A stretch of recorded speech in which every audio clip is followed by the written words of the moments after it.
Happy morning. ஒரே ஸ்வெட்டிங்காக tired இருக்காது, sweating அப்படி ஃப்ரெஷ்ஷாக இல்லாத மாதிரி இருக்கா. பட் ஆனால் ஸ்போர்ட்ஸ் போயிட்டு வந்தோன்னா மனசும் உடம்பும் ரெண்டுமே வந்து நல்லா ஃப்ரெஷ்ஷாக இருக்கும். ஆஸ் யூஷுவல் ஏர்லி மார்னிங் எழுந்துட்டு இன்றைக்கி என்ன 6:30 ஆயிடுச்சு, கொஞ்சம் லேட்டாக தான் எழுந்தேன். ஏர்லி மார்னிங்னு சொல்லிட்டேனா, ஓகே இன்றைக்கி 6:30 தான் எழுந்தேன். ரொம்ப டயர்டாக இருந்தது, அதனால 6:30 தான் எழுந்தேன். ஸோ வெஜிடபிள்ஸ்லாம் கட் பண்ணி வச்சுருந்தாங்க நைட்டே ஹஸ்பண்டை.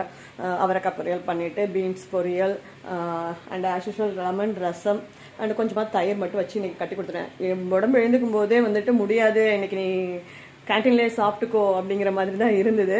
பட் ஆனால் நம்மளோட வந்து எனர்ஜி பூஸ்டர் வந்து ஃபேமிலியில் பொறுத்த வரைக்கும் நம்ம பசங்க பசிக்குதுன்னு சொல்லிட்டாங்கன்னா நமக்கு எவ்வளோ உடம்பு சரியில்லை, ஹை ஃபீவர் எதுவாக இருந்தாலும் எல்லாமே எங்கே பறந்து போகுதுன்னே தெரியாது. இது அப்போ தான் வந்து அவர்கிட்ட இல்லைப்பா என்னால் முடியல, நீ கேன்டீனில் சாப்பிட்டுக்கோ அப்படிங்கிற மாதிரி சொல்லிட்டு ஏர் ஃப்ரெஷ் லெமன் ட்ரிங்க் குடிச்சிட்டு இருந்தா.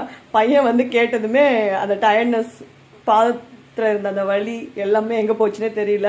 அவனுக்கு அப்புறம் பிரெட் டோஸ்ட் சிக்கன் வச்சு பண்ணி கொடுத்துட்டு அவருக்கும் கடை சமையல்லாம் முடிச்சுட்டு ஆஸ் யூஷுவல் 8 o'clock ஷட்டில் கிளம்பி போயிட்டேன். 1 hour செம மேட்ச்சு.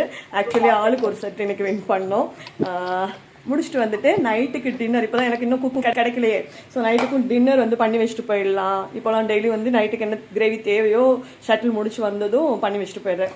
நேற்று வந்து சிக்கன் கிரேவி பண்ணி வச்சுட்டு போயிருந்தேன், பையனுக்கு ரொம்ப பிடிக்கும்ட்டு. நான் சிக்கன் சாப்பிட மாட்டேன் இல்லையா, ஸோ நேற்று வந்து கொஞ்சம் டெம்ப்டாகவே இருந்தது.